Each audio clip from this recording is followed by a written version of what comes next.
Hi guys, నమస్తే and welcome to hit TV. AP యువత మత్తులో తూలుతూ జోగుతోంది. గంజాయి స్మగ్లింగ్ లో ఇప్పటికే దేశంలోనే ఏపీని జగన్ రెడ్డి నంబర్ 1 గా నిలిపిన సంగతి తెలిసిందే. మరి ఇప్పుడే ఏకంగా మత్తు పదార్థాలు మాదక ద్రవ్యాల వాడకంలోనూ ఆంధ్రాను జగన్ అండ్ కో దూసుకువెళ్లేలా చేశారు. వైసీపీ నేతల కనుసన్నల్లోనే ఈ గమ్మత్తైన మత్తు దందా నడిచిందనడానికి గుంటూరే ప్రత్యేక సాక్ష్యం. ఇక్కడి ఎమ్మెల్యే ముస్తాఫాకు, ఆయన బంధువులకు బ్రౌన్ షుగర్, కొకైన్ల స్మగ్లింగ్ దందాలలో ఆరితేరిపోయారని లోకల్ గా వినిపిస్తున్న టాక్.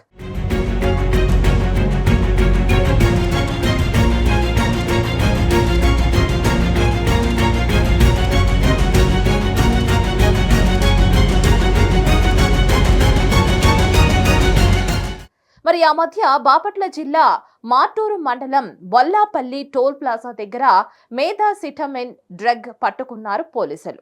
బెంగళూరు నుంచి ట్రావెల్స్ బస్సులో తరలిస్తూ ఉండగా పోలీసులు తనిఖీలు చేసి బ్రౌన్ షుగర్ ను పట్టుకున్నట్లు వార్తలు వచ్చాయి.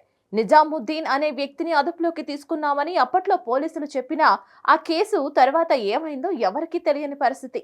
నిజానికి సదరు నిజాముద్దీన్ దగ్గర అతను ప్రయాణించే బస్సు వెనకే ఫాలో అవుతున్న అతని ఫ్రెండ్స్ దగ్గర భారీగా మత్తు పదార్థాలు ఆ రోజు దొరికినా అధికార పార్టీ నేతకు బంధువు కావడంతో పోలీసులు చూసి చూడనట్లు వ్యవహరించారని అప్పట్లో వార్తలొచ్చాయి. కేసును నీరుగార్చే ప్రయత్నాల్లో భాగంగా కేవలం 8 గ్రాముల బ్రౌన్ షుగర్ దొరికిందని నమ్మబలుకుతూ పోలీసులు కేసును పక్కదోవ పట్టించారు. పట్టుబడ్డ నిందితుడు గుంటూరుకు చెందిన అధికార వైసీపీ ఎమ్మెల్యే ముస్తాఫా తమ్ముడు కుమారుడని తేలింది. అందుకే విషయం బయటకు పొక్కకుండా జాగ్రత్త పడినట్లు సమాచారం.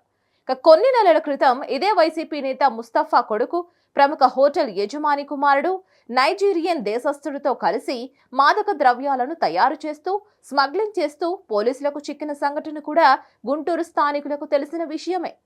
మరి ఇదే వైసీపీ నేత తమ్ముడి కొడుకు కూడా ఇదే తరహా డ్రగ్స్ స్మగ్లింగ్ చేస్తూ దొరికిపోవడం శోచనీయం.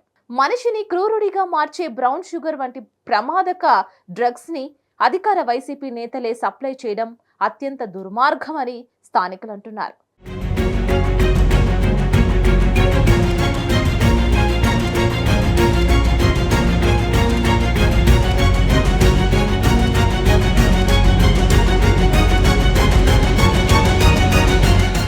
మరి ఇంతటి డేంజరస్ సిచ్యువేషన్ లో రాష్ట్రం ఉన్నా కూడా సీఎం జగన్ కానీ డీజీపీ కానీ ఎలాంటి సీరియస్ యాక్షన్ తీసుకోకపోవడం చూస్తే మరి ఈ డ్రగ్స్ దందాకు పచ్చ జెండా ఊపిందే వారని అర్థమవుతోంది. ఇదంతా వైసీపీ నేతలకు అండగా పోలీస్ బాసులు నడిపిన వ్యవహారమేనని, ఎన్నడూ లేని విధంగా ఈ 5 ఏళ్లలో రాష్ట్రంలో గంజాయి, మత్తు పదార్థాలు, డ్రగ్స్ దందాలు పెరిగాయని గుంటూరు టీడీపీ ఎంపీ అభ్యర్థిగా బరిలో ఉన్న డాక్టర్ పెమ్మసాని చంద్రశేఖర్ అంటున్నారు. మరి గంజాయికి, డ్రగ్స్ కు బానిసలుగా మారి యువకులు ఎంతటి దారుణాలకు పాల్పడతారో కొన్ని నెలల క్రితం ఇదే గుంటూరులో జరిగిన జంట హత్యలే ప్రత్యక్ష సాక్ష్యం అని స్థానికులు అంటున్నారు.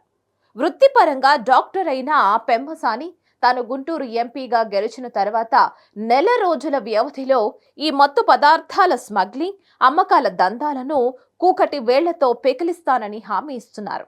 కృష్ణా, గుంటూరు జిల్లాలలో ఉన్న పలు కాలేజీ విద్యార్థులు ఈ మాదక ద్రవ్యాలకు బానిసై బంగారం లాంటి తమ భవిష్యత్తును నాశనం చేసుకుంటున్నారని ఆయన ఆవేదన వ్యక్తం చేస్తున్నారు. యువతను మత్తు పదార్థాలకు బానిసలుగా మార్చకుండా చూడాల్సిన జగన్ సర్కార్ తమ పార్టీ నేతలతోనే ఈ దందాలు నడిపించడం దారుణమని, ఇందుకు బాధ్యులుగా ఉన్న వైసీపీ నేతలను కటకటాల వెనక్కి పంపించడం ఖాయమని పెమ్మసాని హెచ్చరిస్తున్నారు. మరి వచ్చే ఎన్నికల్లో డ్రగ్స్ స్మగ్లర్స్ అవతారం ఎత్తిన వైసీపీ నేతలను తరిమి కొట్టాలని డాక్టర్ పెమ్మసాని చంద్రశేఖర్ పిలుపునిచ్చారు.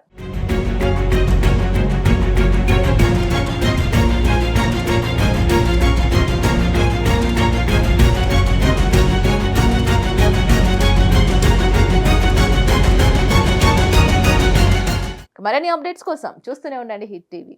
సమస్య లేని ఇల్లు ఉండదు, పరిష్కారం లేని సమస్య ఉండదు. బంధాలు గొప్పవి, బాధలు చిన్నవి. మీ సమస్యని మేము పరిష్కరిస్తాం. రండి, మాట్లాడుకుందాం.